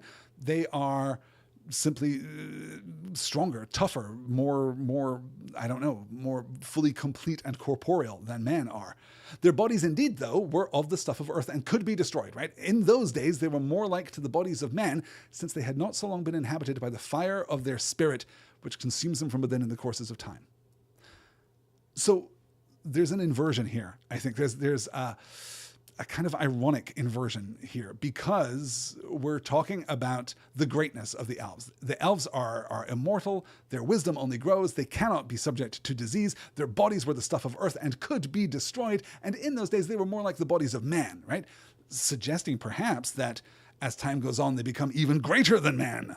But no, they dwindle. Their bodies, and this is a very provocative sentence, which we will return to again as we're trying to continually wrestle with our understanding of the dualist nature of the world presented to us by Professor Tolkien, right? This interaction of spirit and body, this interaction of Thea and Hroa. Here we're seeing that their bodies are over time consumed by the fire of their spirits in the courses of time. They become less, and not physically, I want to hesitate as I account this, not frail necessarily, right? Not more slender, more fragile, more subject to injury, though perhaps that is also true. One of the things that Tolkien is nodding toward here is the physical diminution of elves. They're going to get smaller. They're going to turn into fairies, which of course they always were, right? Elves and fairies are the same thing. We're going back to this medieval concept of what fairies are, but he's nodding here toward the inevitability of their diminution into Victorian fairies, into garden fairies, into harmless little things that flit about in green dresses flirting with Peter Pan. We're coming down to this Victorian concept of the childhood fairy, the childlike fairy, the childish fairy, so diminished from their power and their strength of long ago. But we're counterbalancing that constantly with the men, too. So elves are going to diminish. But men are more frail, more easily slain by weapon or mischance, less easily healed, subject to sickness and many ills, and they grow old and die. And we don't know what happens to them. We're going to speculate a little here. Maybe they go to another part of the halls of Mandos. It's believed that the dwarves maybe go to another part of the halls of Mandos, so maybe Mandos just has more halls than he's telling anyone about, and all of the creatures of Middle-earth go there to await the end of days. We're not going to be told, right? Certainly no one's going to find out. Only one person is ever going to go to the mansions of the dead and then return, and that's some guy called Baron, and I can't imagine he's going to be terribly important as we move forward. He touched a Silmaril. I mean, it does seem like quite a big deal. Maybe we'll find out more about him in the pages of the Silmarillion, but he never thereafterward spoke to mortal man. We're not going to find any kind of concrete first-person accounting from Baron about what happened to him during his time in the halls of the dead. The fate of man after death maybe is not in the hands of the Valar, nor was all foretold in the music of the Ainur, and that's entirely possible because the fate of elves is not exclusively in the hands of the Valar, right? The halls of Mandos are not a place of judgment in quite the same way. Those who go to the halls of Mandos under judgment are those who receive the doom of the Noldor. That's very specific. The fact that doom is applied to those Noldorian exiles under Feanor means that is not the standing rule, right? Mandos does not in that way judge what happens to you. You just wait in the halls of Mandos, or maybe you return to your body or a new body if you're an elf, but you just wait until the end of time because your spirit is functionally immortal. But we don't know what happens because everything is left unsaid at the end of the music, right? We just don't get the end of history here from the Eärendil. But that's not for now, because for now, in after days, right, all of that stuff that's in the future, when because of the triumph of Morgoth, elves and men become estranged as he most wished, those of the elven race that lived in Middle-earth waned and faded, and men usurped the sunlight, right? So there's this tension, there's this ongoing conflict and implicit conflict between the elves and the man. Then the Quendi wandered in the lonely places of the great lands and the isles and took to the moonlight and the starlight into the woods and caves, becoming as shadows and memories. Hey, you remember way back when we said that one of the things that Tolkien wanted to do was create a structure that allowed the exploration of all the various kinds of elves that exist in real life myth? Well, here he's doing it. That's exactly what's being laid out for us. Save those who ever and anon set sail into the west and vanish from Middle-earth. Some go into the west, the others become all the many kinds of fairies that we know about from our many, many stories about fairies and elves and goblins. Well, probably not goblins, but gnomes, right? Sometimes goblins, depending on where you are, right? Certainly in my own Celtic culture, goblins can oftentimes be thought of as a kind of fairy, a kind of wee folk. But in the dawn of years, elves and men were allies and held themselves akin, and there were some among men that learned the wisdom of the Eldar. Okay, so there's going to be conflict, and there's going to be division, and there's going to be distinction, and there's going to be separation, but we're not there now.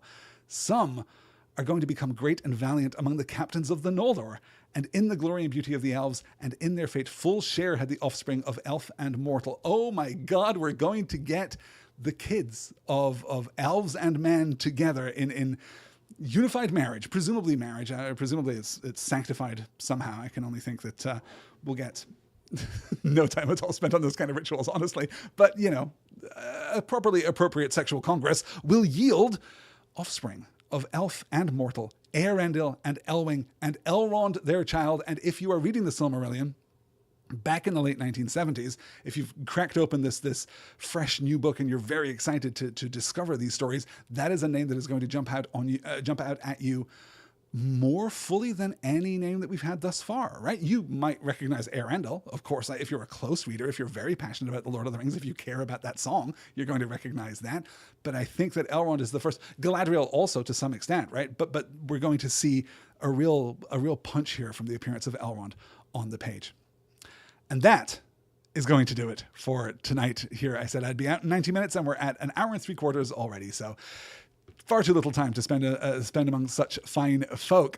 Next week, back on Thursday, as I say, this coming Saturday, we're going to have the second Silmarillion Q&A. That's going to be just a ton. I really cannot emphasize enough how good the questions are that I've already received, but please send more, because I just love answering questions about Tolkien. I love thinking about things that I've never, ever considered before. I'm very fortunate to be in this position. And I'm realizing here that these dates are almost certainly misaligned, aren't they? Because, of course, none of these dates are accurate. Forgive me. We're going to have the new Q&A on the 22nd. Let me take down that stupid slide and I'll just tell you what's going on right here, shall I? Since those dates are so misleading. The 22nd is going to be the Q&A session. The 27th, that's next Thursday, is going to be chapters 13 and 14. It's not going to be chapters 13 and 14. Those are huge. But we're going to do our level best, and we're going to get through them as much as we can in 2 hours, 2.25 hours, something like that. Those are probably going to be pretty substantial broadcasts. Then the following week, we're going to have 15 and 16. That will be, believe it or not, the 3rd of April. We're almost in April already, you guys.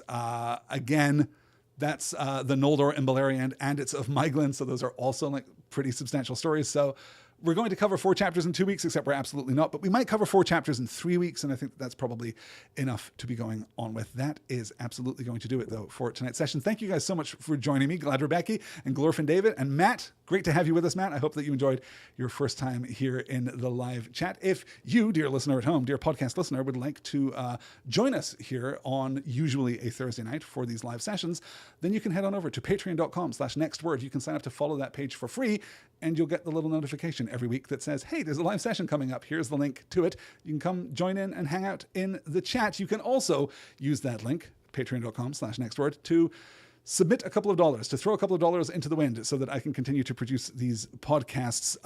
I should also mention that in the days to come, I'm being very hesitant about this because I really hate having to engage with technology that is not completely under my control, so therefore, speculatively unreliable. At some point in the next couple of days, after this podcast has been released and is safely in everyone's podcast apps, there's going to be a bit of a hosting transition at Next Word. I'm moving all of the podcasts to a new podcast host that is going to be a little bit more efficient and hopefully a little bit faster. I know that some of you have noticed that the podcast download speeds have not been quite what we have wanted in the last couple of weeks. So that's going to happen in the next few days. So if by any chance you are listening to this episode and you decide, hey, I want to go back and listen to episode 4, or I want to go back and listen to the Stars and Swords, series on Binti or on rabbits or on Great Expectations, and those episodes aren't accessible for a little while, just stick with it. It'll only be at most a few hours, I'm expecting. So that's going to happen sometime toward the end of this week, and hopefully it will go smoothly and nothing will catch fire. At the end of the day, that's really all we can hope. Thank you for joining me so much, everybody, for being here. Thank you so much for listening, all of you at home. Thank you, Silmarillion Heirs, for joining me. I kind of wish you'd picked something that's easier for me to pronounce. I don't know. Silmarillion Heirs, we're going to stick with, though, as we wrap up our series. Halfway through, 10 episodes to go, brackets, probably 11. But it'll be a ton of fun. Thank you all so much for listening. Thank you all so much for your support. I will talk to you all again next week. Until then, good night and take care.